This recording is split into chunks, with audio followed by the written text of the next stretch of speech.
नमस्कार दोस्तों, बात सन 1947 की है जब वर्ल्ड वॉर टू को बीते हुए केवल 2 साल ही हुए थे। इसी समय अमेरिका और सोवियत यूनियन के बीच में तनाव बढ़ता जा रहा था। युद्ध में दोनों ही देश महाशक्तियों के रूप में उभर रहे थे, लेकिन दोनों देशों के बीच भारी मनमुटाव के चलते कोल्ड वॉर की शुरुआत होती है।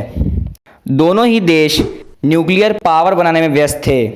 कई वर्षों से दोनों ही महाशक्तियाँ एक मिसाइल बना रही थीं जिसका नाम था इंटरकॉन्टिनेंटल बैलिस्टिक मिसाइल।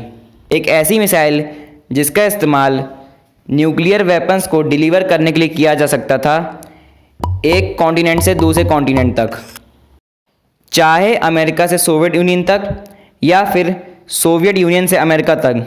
इतनी बड़ी डिस्टेंस को कवर करने के लिए इन ICBMs रॉकेट को अंतरिक्ष के आउटर स्पेस में भेजना पड़ा। दोनों ही देशों को पता था कि अगर किसी देश ने एक ऐसी टेक्नोलॉजी विकसित कर ली जिसे अंतरिक्ष में भेजा जा सके, तो उस देश के पास हथियारों के मामले में काफ़ी एडवांटेज होगा।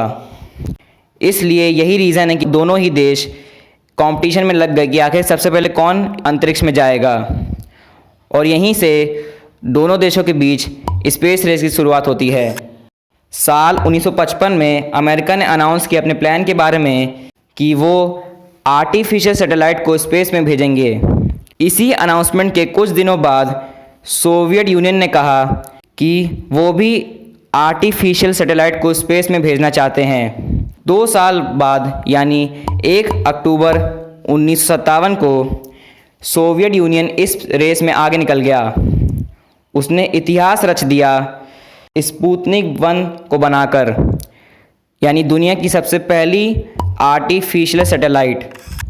1 महीने बाद सोवियत यूनियन ने एक दूसरी सैटेलाइट बनाई जिसका नाम था स्पुतनिक 2, जिसमें उन्होंने एक लिविंग क्रिएचर को अंतरिक्ष में भेज दिया था, एक कुत्ता जिसका नाम था लाइका। अमेरिका ने कैचअप किया सोवियत यूनियन के ऊपर जनवरी 1958 को, जब उन्होंने अपनी पहली सैटेलाइट लॉन्च करी, एक्सप्लोरर 1। इन दोनों देशों के बीच में कंपटीशन इतना भयंकर था और मोटिवेशन इतना ज़्यादा था कि स्पेस टेक्नोलॉजी में प्रोग्रेस बड़ी तेज़ी से हो रही थी।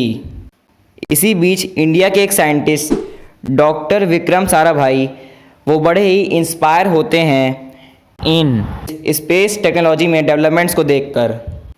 स्पेशली स्पुतनिक सैटेलाइट के बनने के बाद उन्हें रियलाइज़ होता है कि एक देश के विकास के लिए स्पेस में डेवलपमेंट्स कितने ज़रूरी है। साल 1962 में उन्होंने पंडित जवाहरलाल नेहरू को कन्विंस किया कि इंडिया का भी एक अपना स्पेस प्रोग्राम होना चाहिए। फिर दोस्तों कुछ इसी तरीके से इसरो का जन्म होता है।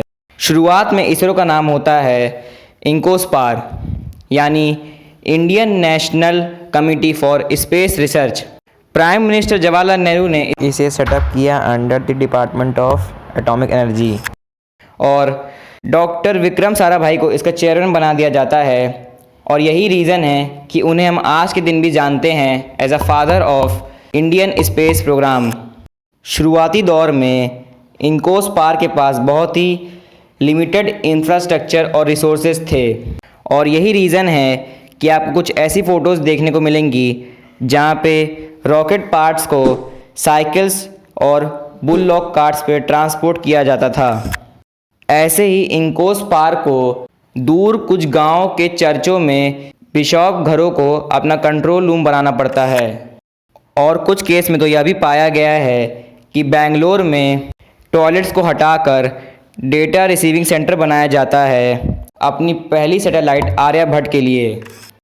रिसोर्सेज की कमी के कारण उन्हें वैकल्पिक विकल्पों के बारे में सोचना पड़ा, लेकिन भारत की स्पेस जर्नी ऑलमोस्ट जल्दी शुरू हो गई थी। नवंबर सन 1963 में जब इंकोस्पार की स्थापना को केवल 1 साल ही हुआ था, उस समय भारत ने अपना पहला रॉकेट लॉन्च किया था, जो कि एक साउंडिंग रॉकेट था। एक ऐसा रॉकेट जो कि इंस्ट्रूमेंट्स को कैरी करता था ताकि वह विभिन्न प्रकार के मेजरमेंट्स को ले पाए, और धरती के एटमॉस्फेयर में इलेक्ट्रॉन्स को स्टडी करने के लिए इसको लॉन्च किया गया था। साथ ही साथ इसे नासा द्वारा सप्लाई भी किया गया था। साउंडिंग रॉकेट के सक्सेसफुल लॉन्च होने के बाद भारतीय साइंटिस्ट को एक्सपीरियंस और काफ़ी कुछ सीखने को मिला नासा से। उसके बाद हमने अपना खुद का साउंडिंग रॉकेट बनाया जिसका नाम था रोहिणी 75, जिसको 20 नवंबर 1967 को लॉन्च किया गया। कुछ साल बाद 15 अगस्त 1969 को भारत के 22वें स्वतंत्रता दिवस के दिन इनकोस्पार को रीनेम करके इसरो कर दिया गया, क्योंकि यह एक कमेटी नहीं बल्कि यह एक ऑर्गेनाइजेशन बन चुका था। एक ऐसा ऑर्गेनाइजेशन जिसका मकसद था देश के विकास के लिए स्पेस टेक्नोलॉजी का यूज़ करना। एक बार फिर से डॉक्टर साराभाई को इस ऑर्गेनाइजेशन का चेयरमैन बना दिया जाता है। डॉक्टर साराभाई के लीडरशिप के अंदर इसरो के वैज्ञानिकों ने स्पेस टेक्नोलॉजी के लिए पूरी लगन से काम किया। फाइनली सन 1975 में भारत ने अपनी पहली आर्टिफिशियल सैटेलाइट लॉन्च करी, द आर्यभट्ट। लेकिन बदकिस्मती से डॉक्टर साराभाई इस अचीवमेंट को नहीं देख पाते हैं। उनका देहांत सन 1971 को कार्डियक अरेस्ट की वजह से हो जाता है। उनके बाद इसरो का अगला चेयरमैन डॉक्टर सतीश धवन को बना दिया जाता है, जो कि एक बड़े टैलेंटेड मैथमेटिशियन और साइंटिस्ट थे। अब दोस्तों, जो पहली आर्टिफिशियल सैटेलाइट लॉन्च करी गई थी वह सोवियत यूनियन से करी गई थी। जी हाँ दोस्तों, इसरो ने इसमें सोवियत यूनियन की मदद ली थी, क्योंकि दोनों देशों के बीच एक समझौता हुआ था। अगले दशकों में सन 1980 में एक नया रिकॉर्ड टूटता है। भारत ने सक्सेसफुली अपना खुद का सैटेलाइट लॉन्च व्हीकल बना लिया था, जिसका नाम SLV-3 था, जिसका काम रोहिणी सैटेलाइट को ऑर्बिट में भेजने का था। इसके बाद इसरो ने और भी कई सैटेलाइट लॉन्च व्हीकल्स पे काम किया, जैसे augmented satellite launch vehicle ASLV या फिर polar satellite launch vehicle PSLV और जियो synchronous satellite launch vehicle GSLV, जिसका काम था सैटेलाइट्स को जियो स्टेशनरी ऑर्बिट्स में भेजने का। साल 1983 में इसरो नासा की मदद फिर से लेता है INSAT सैटेलाइट को लॉन्च करने के लिए। INSAT का full form Indian national satellite system होता है। बेसिकली ये एक सीरीज ऑफ कम्युनिकेशन सैटेलाइट है जिसको अर्थ के ऑर्बिट्स में फीड किया जाता है, जिसका इस्तेमाल रेडियो वेव्स के थ्रू कम्युनिकेशन में होता है। और इसकी मदद से इंडिया में टेलीविज़न ब्रॉडकास्टिंग आ पाई थी। और साथ ही साथ इससे हम वेदर फोरकास्टिंग भी कर सकते हैं कि आखिर हम मौसम का पता लगा सकते हैं कि आखिर कहाँ पे कैसा मौसम है, कोई डिजास्टर तो नहीं आ रहा है।